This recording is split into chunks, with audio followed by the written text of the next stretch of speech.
So you want to get your first client in 2026, or maybe even pack a few more in your calendar. There is a special rule or maybe common grounds when you mature as a designer, what your clients actually look like. 50% of the year is retainers or people who regularly approach you with projects because you either are the only designer they know, or you produce great work, or you're incredibly fast, or you're possibly stupidly slow, but also still make great work. And then you have your 30%, and those are the ones who find you via building your own brand, whether if that's Instagram, Twitter, Behance, or YouTube. They see something they like, they save it days, weeks, or months later. They remember someone that they liked and they see a style they might want and they might just DM you. And then you have the remaining 20% that comes from you just being you. Word of mouth, friend of a friend, random Pinterest pin that just like somehow they tracked you down, but also putting yourself out there for someone who is searching for a designer. So if you're looking to get your first client in 2026 or possibly just even more clients, here's my 3 tips. Don't forget about the everything pack, guys. The first link in the description where you get all of my 33 plus premium products to help you design like a professional.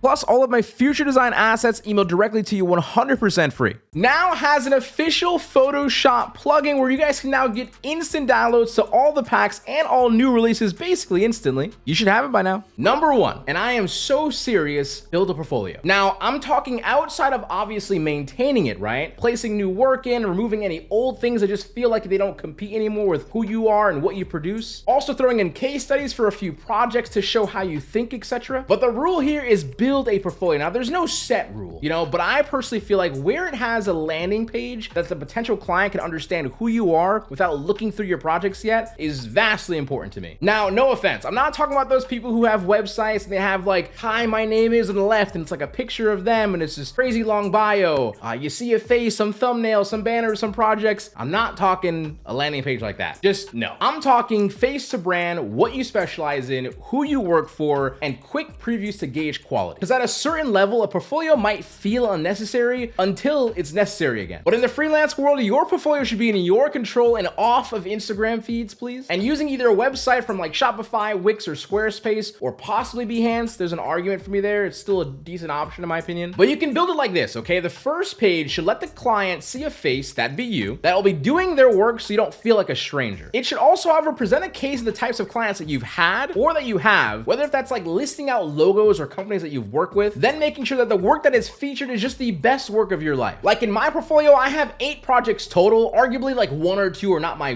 favorite or my greatest, but they do show a range or just a cool company that I work with. So it still does the job. But 9 times out of 10, the designer who's not getting clients, and I would know, I've looked at so many portfolios, is insane, but you can always get a feel as to what their first page looks like on their portfolio as to why they might not be getting clients. Sure, never judge a book by its cover, but at the same time, it's very easy to tell. Now, number 2, post your fucking work. But Seso, I'm too nervous too. What if someone hates it? Art is subjective, okay? There's literally no right answer. If everyone likes your post, it was probably also still bad anyway in some regard, And if they always do like it and you don't post, you're just an idiot. So no matter what, it doesn't matter. Just post. Now, there is a few hacks to this though. One of those things to help you figure out what to post is actually designing for free, for fun, on products that just did not exist until you actually did it. Whether if it's logo design, poster design, brand building, whatever it might be. You have full authority to have fun and design for the exact brand that you want to design for in the future and build posts and even portfolio pieces out of that. Designing for things that just aren't real is the perfect way to build a portfolio, but also have projects to post. Then after, let's just say that you've posted a few of these posters, right? Maybe it was a series of posters, or maybe it was just like 3 completely different types of designs. For another easy quick post, you can make a collage of those posters and post that. Reusing the same designs you post individually, because here's a fact, all of your followers don't always see things. It's okay to repost in a new way whenever you feel like. But then you can also post how you made that poster with a gift breakdown or like a video or even a tutorial on a specific part that you found interesting. And let me just say, tutorials on like an Instagram, TikTok, Twitter, they do really well, as you can see. Then before or after, you can post the inspiration that you used to create the poster so people can also appreciate your creativity on making things look new. Then hear me out. You can take all of that, put it together, and make a small case study for people who want to explore it on Behance or even like a Twitter thread. All this to say, right, I just gave you 4 different ideas on what you can post. It's very, very easy to post after you start building a brand with your pictures or,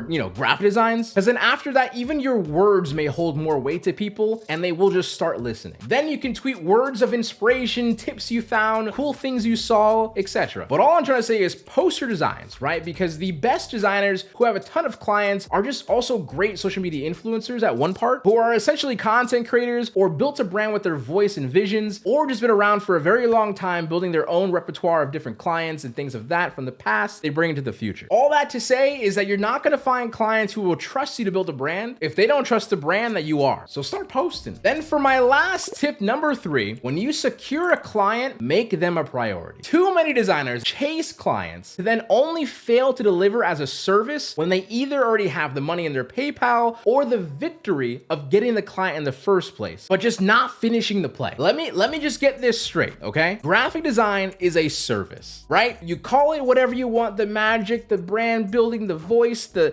picture. At the end of the day, graphic design is a service job. You're not a creative director where you're building out execution plans across multiple mediums and 360 campaigns. You are a service. Make them feel good. You can set up one-on-one calls to like discuss details and learn more about what the client wants, just to ask them some questions. Because if you don't know your client, you really don't know who you're designing for. Now, a starting questionnaire might look something like this, okay? You might ask them, what's the brand's target and maybe what's the motive for the brand? You could word that essentially any way that you want, but you have to be understanding you're asking questions for a reason, okay? Because whatever their answer is, whatever target they choose to say that it is, that's the group that you're trying to design for. And then when you figure out the group, you can also figure out the landscape. And then when you have the landscape, most of the times they have a familiarity within that landscape. That is when you as a creative can take that familiarity and then explode it into something really fun and creative. But you can also ask questions like this. Are there any immediate flags on what you'd like to not see in terms of the visuals, right? Because that first question sets up the A, right? This last question sets up the C. And that now gives you a range. It gives you the do's and it gives you the don'ts. You can't do a branding without knowing both sides. The idea is to phrase these questions as you want and then just add as the conversation goes. The goal is to better understand who you're designing for and what type of person you're also dealing with for sign-off, because they could be a real tough cookie. But I shouldn't forget to mention that when presenting a design, I would say maybe specifically to like any brand identity designers or like logo designers, be sure to present more than just like one concept outside of the logo scaled in 3 different ways and a few color palette explorations. That just sucks. You should really sit and consider, if they choose this direction, how would the brand feel? This is your literal job. You can't sell a vision if the client has to do it for themselves. And you know what that means? Mock-ups. Please use them. They are very, very important. But lastly, on the topic of making sure your client feels as if you're a great service, every time your client and you talk, be sure that you present the next target date to meet those expectations and continue the progress so the client will never have to worry. Then you'll start having less questions about, have you made progress? You know, how's it going? Haven't heard you for a while. Schedule your check-ins every week or every bi-weekly or even every few days for smaller projects. The more you have a schedule, the more the client will just trust you, and when trust is not broken, they'll probably keep coming back. Naturally, it saves you the hassle of clients bugging you, but also requires a level of discipline to get the job done. So get it done on time, please. So now, for some of you, this isn't new information. For many of you, it's possibly a wake-up call. Or for a handful of you, it's just a reminder. Clients need to have 3 experiences when they sign off on a project with you. Great research and alignment, great response times and check-ins, and great execution. You won't always nail all 3, but it's fair to aim for A+